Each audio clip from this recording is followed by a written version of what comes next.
Eddie.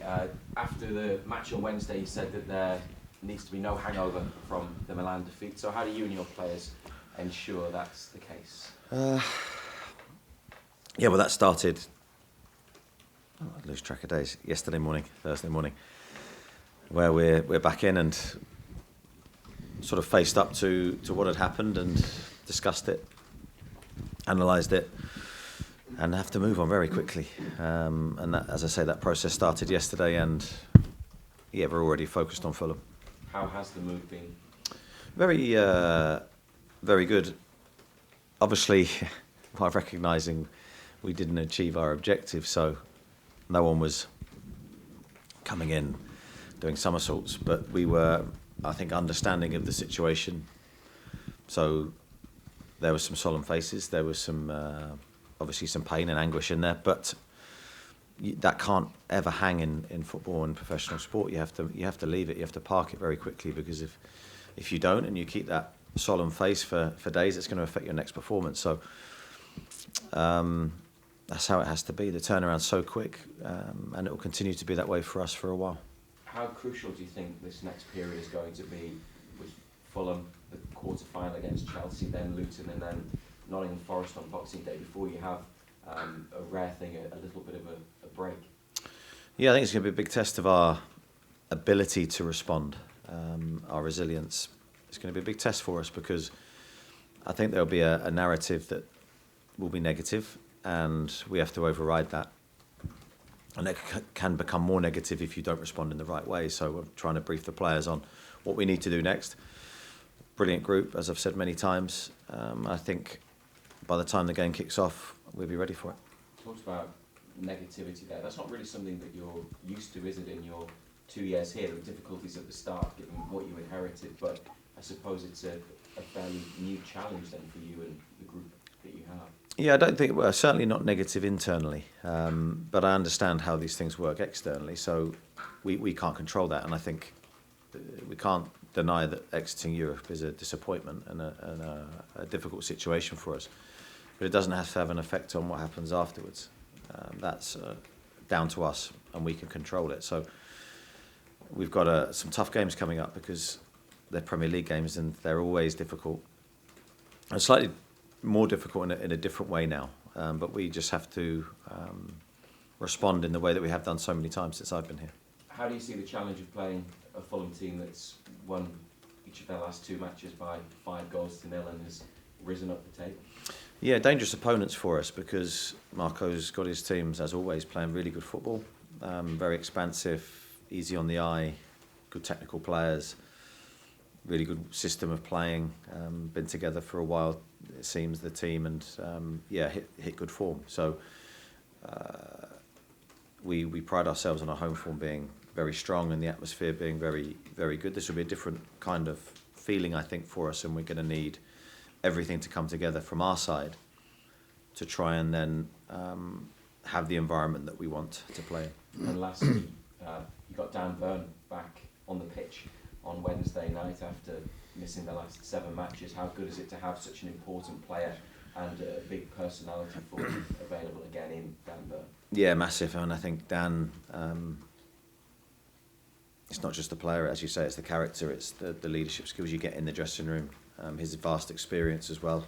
Having seen a lot over the years, I think he has allowed us to play a certain way, and he's been pivotal to sort of a lot of our, without going too technical or tactical, and you allowed us to play different ways. So Dan's been an important part of what we've done, and we've missed him since he's been away. Missed him physically as well. There's no denying his physical strengths and his capabilities, both set plays for and against. So he's been a big player for us. Thank you. Thanks, Fraser. Next, I suppose. Hi, Eddie. You've talked about turning the pain of midweek into motivation. Has it strengthened the resolve within the group to, I suppose in the first instance, aim for the top 4 again? Has it whetted the appetite for more Champions League nights? Yeah, I definitely think it's whetted the appetite in terms of we'd love to get there again, and that's a fierce motivation for us. Probably a little bit too early to say whether it's had a positive effect on us already. I think there was, certainly when you have a moment like that, you have to allow the players to feel normal emotions before then returning to work, and it's our job as managers and coaches to then direct the thought process the way you want it to go. And certainly for me, it's positive, it's the future, and it's we can still have a great season. Does what happened in Europe, in a way, crystallise your own thoughts about what you might need to do in January, just looking ahead to recruitment? I'm not expecting you to name any targets or anything, what you had in mind, but has it maybe altered your thoughts, or has it strengthened your thoughts about what the club might need going forward in terms of numbers, the types of player that you might need? No, as I said before, I don't think that was going to be dictated by Europe. It's going to be dictated by who's fit. As January comes around, now we're getting closer to that mark, and we're gradually getting a few key players back. Maybe not in their peak physical condition because they're slightly ahead of schedule, but certainly to have them back in around us is giving us a huge boost, really. And Newcastle have an excellent recent record against Fulham, but they've started scoring goals for fun. I mean, what challenges are you expecting from them specifically on Saturday, Eddie? Yeah, they have been scoring goals and got players in form. They've got dangerous attacking players, very good midfield players as well. So whatever combination they play, whether it's Willian, Harry Wilson, their wide men have looked really good. Jimenez has started to score goals, and he's always been a high-class player that I've really respected over the years. So we know that they've got players that can hurt us if we're not quite where we need to be. Lewis Miley, who's not even 18, he's got a Champions League assist on his CV now. How do you go about managing expectations about him, Eddie? I just think our handling of him is going to be really important. I think the most important thing for any young player doing what Louis is doing is the support he has around him. And as I said, I'm sort of more relaxed on him than I would be most players because of his family and real football family. He's got a lot of brothers who are absolutely football mad that are involved in the academy. So I think when you have that support around you, I think you're in a lot safer place to avoid some of the pitfalls that can harm a player of that age. But also how we handle him and our interactions with him and trying to protect him and look after him. Just last one from me, Eddie. I'm not expecting you to comment on the outcome specifically. Mikel Arteta escaped punishments for comments he made post the Newcastle game. I just wonder, in the heat of that moment, post-match, you get microphones shoved up your nose. How difficult is it for managers to stay on that line, or has the line moved? Where is that line with regard to post-match comments and staying within the boundaries of being able to express yourself? I think it's difficult when you are asked questions immediately after because you want to give your honest opinion, but you're well aware that there is a line that you can't cross. So you're almost very rarely giving your honest opinion. That's probably the best way to put it.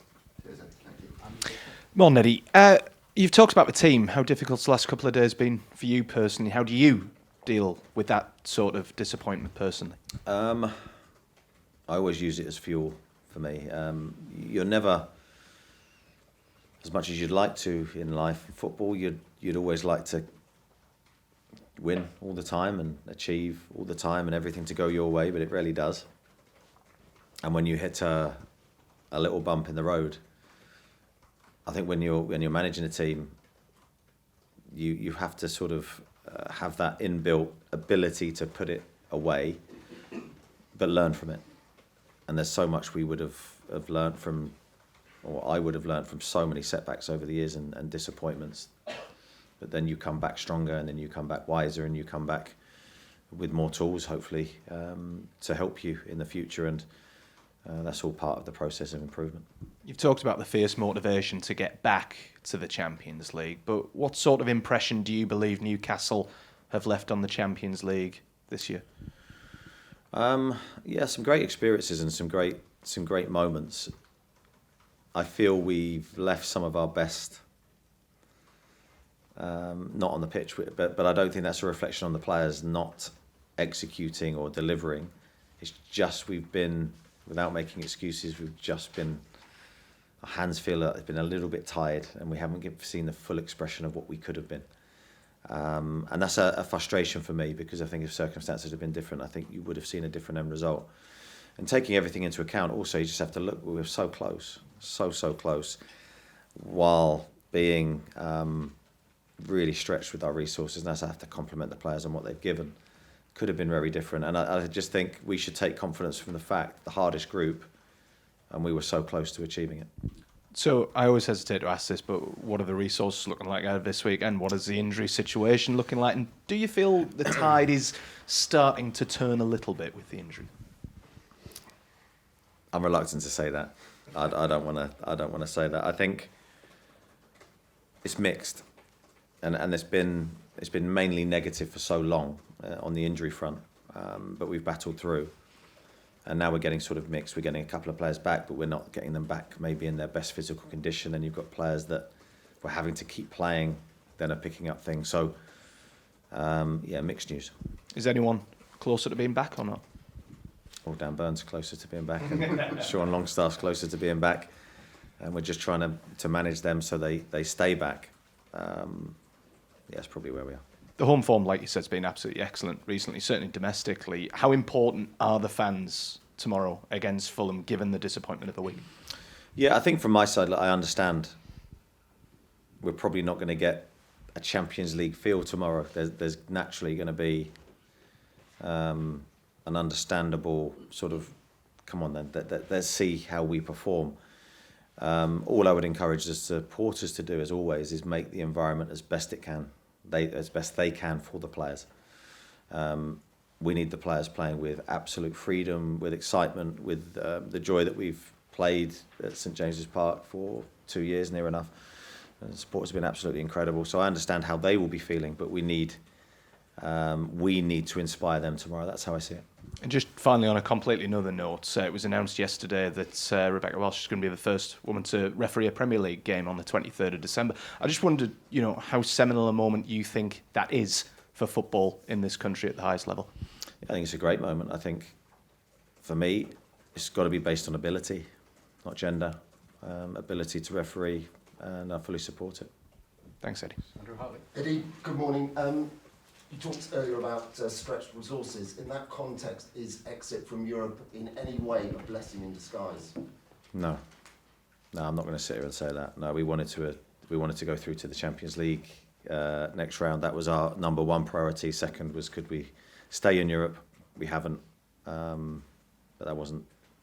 We're not looking at that as a positive. Got Chelsea coming up in the Carabao Cup next week.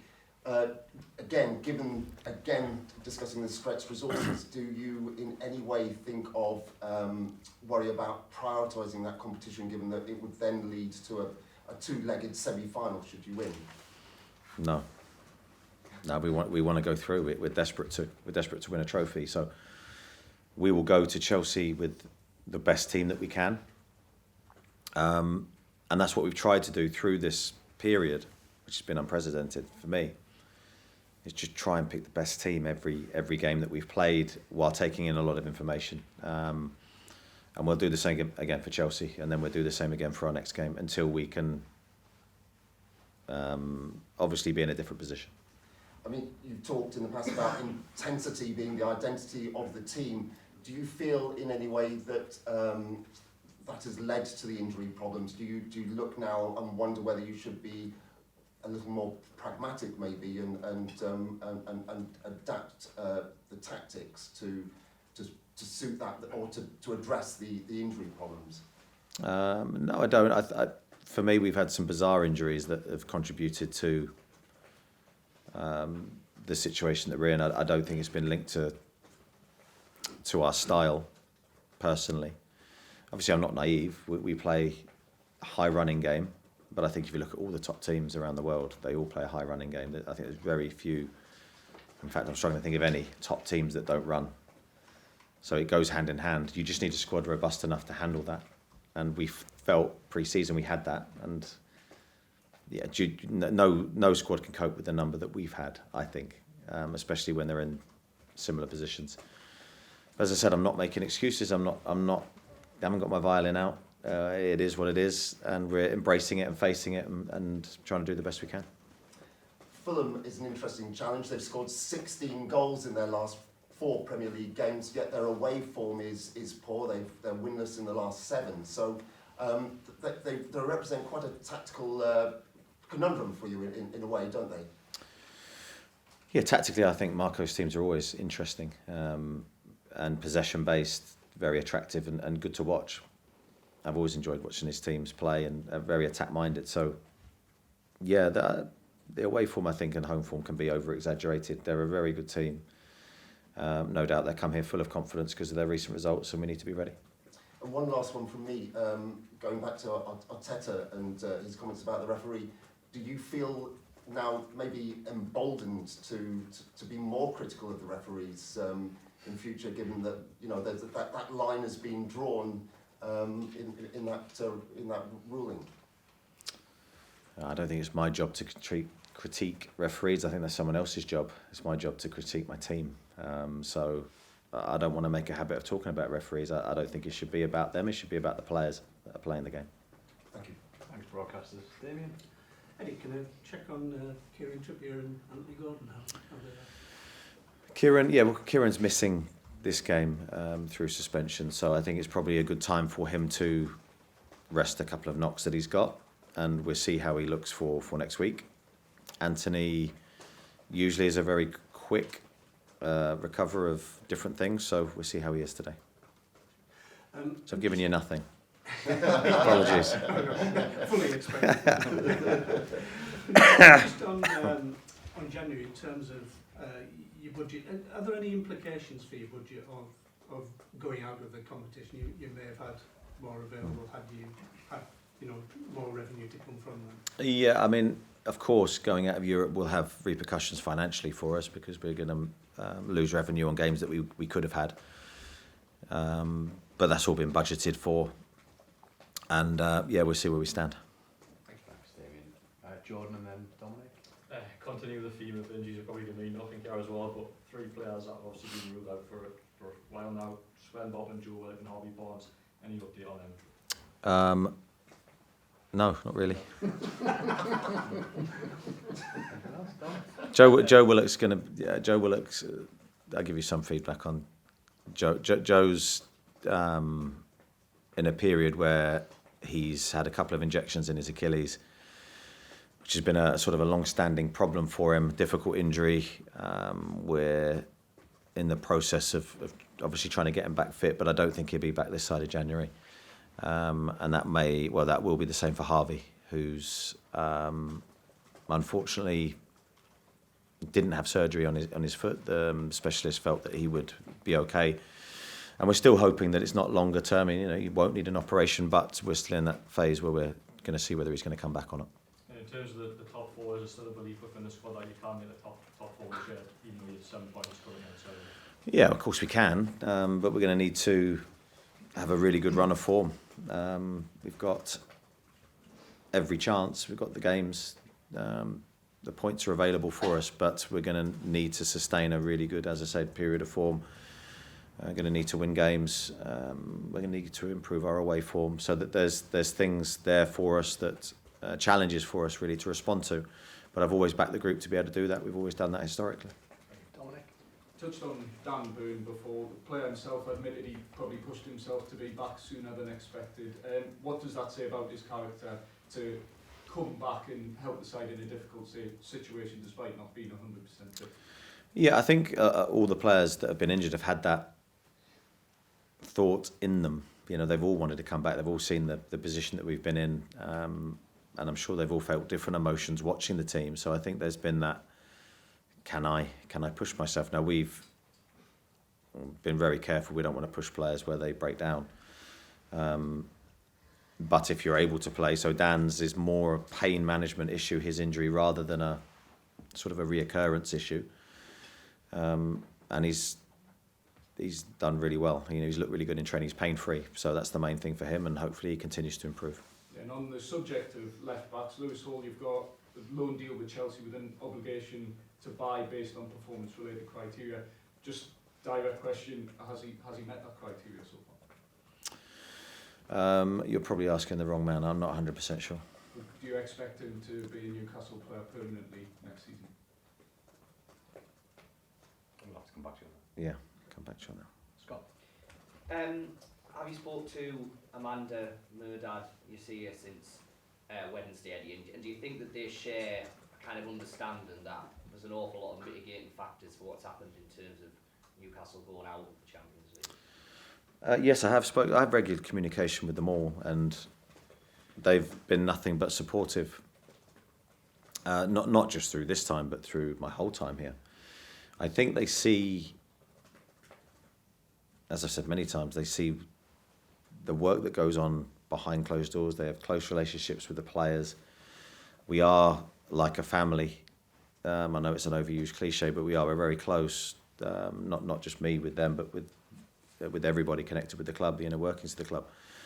So I think there's that feeling of that they're just very, very supportive of the players and understanding of how much they've given, and they can see the efforts given on the pitch. And I always think that's the most important thing is the evidence on the pitch, what we're giving, how committed are we leaving everything there?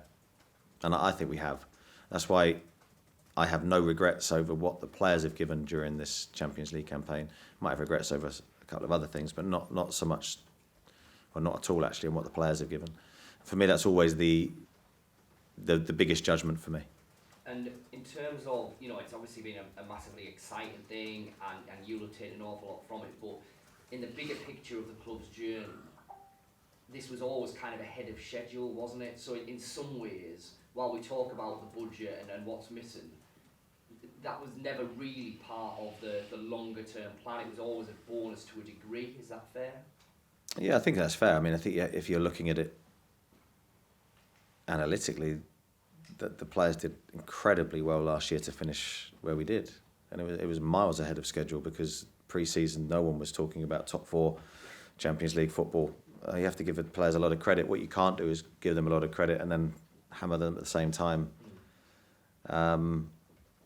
because then we couldn't follow that up. Of course, that was the wish, that was the aim, and we will critique ourselves, but I don't think it's a time for criticism for the players. I think it's a time for support.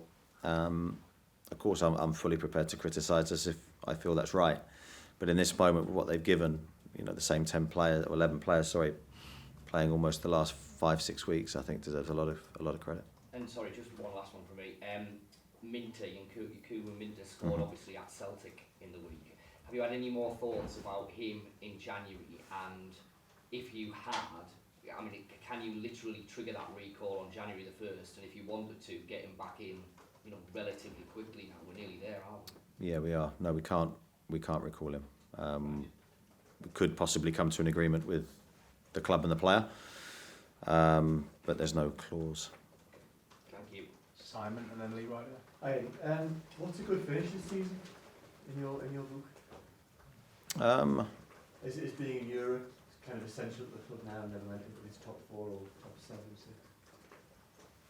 6? I don't know. I'm always looking upwards and looking at what we can achieve. So I'm looking at the highest possible target. I'm not going to give you what that is, because that's going to then be a problem for me. But very ambitious. Still believe the season's there for us, and we'll attack it. Yeah. And there are competing stats around this game. You've won 6 in a row at home, so the Premier League form is very rock solid at home. But you've also lost 5 games in the last 8. Is that stat a worry for you? Whenever you're losing games, it's a worry, of course. Okay, Lee Ryder. A lot of people have sort of said that Newcastle have only got one way of playing, which is on the front foot, but the PSG game away, I guess you played more defensively there, so I guess that's something you lean towards. I think we've got more than one way of playing. Yeah, I don't think we're absolutely. I prepare the team, so I know we're not the same. Actually, in any given consecutive games, we're always different in loads of different ways. It might not be so easy to see on the eye. But yeah, I don't think we're predictable. I think we have real flexibility and versatility with how we play, depending on our opposition and what the game plan is. And I think when Kevin Keegan was manager at the time, I think he said Newcastle have got 35,000 managers in the stand, giving their opinion. The area where we are, people have got this sort of knowledge of the game because they play the game as well. Obviously not at the top level, but is it different to other places you've played in that way, that everyone seems to have this tactical analysis? Certainly in here, I think there's a lot of good tactical brains in here. Yeah, I think I'm only full of compliments for the Newcastle supporters. I think they've been very understanding and intelligent with how they've expressed their feelings to the team. So the other night, you know, I can only sort of give my experiences in stadium. I'm not one that seeks it away. So you might tell me differently, but the feeling from the supporters at the stadium was incredible. And I think they could see what the players had given, and I think they could see also we attacked to try and achieve rather than to do anything other. So it was all positive emotions. I'm sure people will have different opinions. I've been used to that my whole management career. Why have you done this? Why didn't you do this? And it's the wisest man is always the one that never has to make a decision. I have to make decisions, and once I make the decision and I'm done with it in my head, I don't live with regrets, because I'd send myself mad if I did that.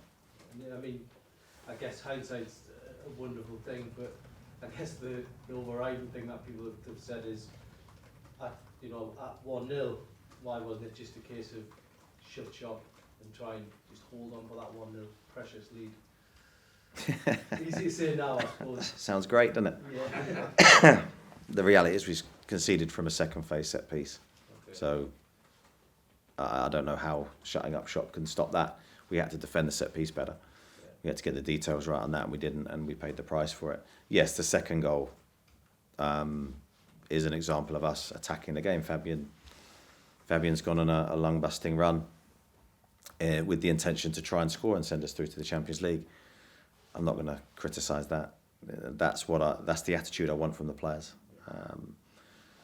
Kevin Keegan built his team here on that philosophy, and I said when I came here that's the team I wanted to build. I can't then go back on that when it doesn't work, and I confuse the players totally. So no, we're going to attack. Just to clarify on Harvey Barnes, is that a setback, or is it? Yeah, I'd say yes, a setback to a degree where he's felt a little bit of pain in his foot again. But we're hopeful it's not a permanent setback, as in he'll need an operation, but there's still a chance that might happen. So yeah, let's see. Chris and then Craig. Morning, Eddie. In terms of this being your first Champions League campaign as well, I realise that it's still raw from Wednesday, but have you learned from this campaign as well, competing at that level, and if so, what are your initial learnings? Yeah, loads. I think you learn from. I think when I first came into the Premier League as a manager, you learn from every game, and it's the same in any new competition. I think you're always absorbing new information, and still now I'm learning from every game, because you're facing things, and then you're trying to adjust to improve, and that has to happen. I think you speak to any manager that's doing the same things he was doing 2-3 years ago. That's a manager in decline. The game moves so quickly. So the Champions League is the ultimate competition. We really enjoyed it as coaches, desperate to get back there. Would love to manage in it again very soon. You've referenced the sort of before the lack of training, like full training with the team that you get when you're in these sort of competitions. I mean, for you, someone who likes to coach players, how difficult has that been? How much have you had to change how you approach things? Yeah, it's been very different. Where usually you're planning training sessions and you're stimulating your brain that way with new ideas. This has been more planning games. Just every 2-3 days you're planning a new game. So it's tactical. It's walking through. It's no training of any note really. And I think then it's probably okay for the players that are playing. Now we haven't had many players that haven't been playing, but for those guys it's a bit more of a challenge mentally, I think, because they're not actually getting the work that they would normally get and the development they're normally getting, if that makes sense. And just finally, on Martin de Graafka, before the game midweek, you sort of said that you weren't sure if he was going to play. What was the exact issue there, and is he fine?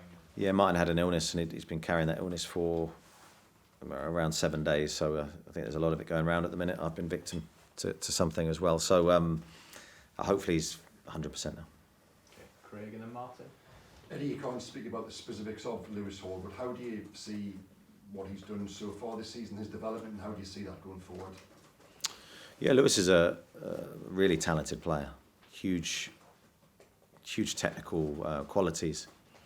Creative, very good final delivery. Like, really is a really good attacking fullback. I think he's got certain things to learn defensively, which we're working on with him. But he's a young age. You know, he's only recently converted to a left back, so needs to be a little bit of understanding that he may take a little bit of time just to get the defensive solidity that we're looking for, but a player of such high promise. And is the decision whether he stays at the club, is that yours or is that dictated by finances? No, it's not mine.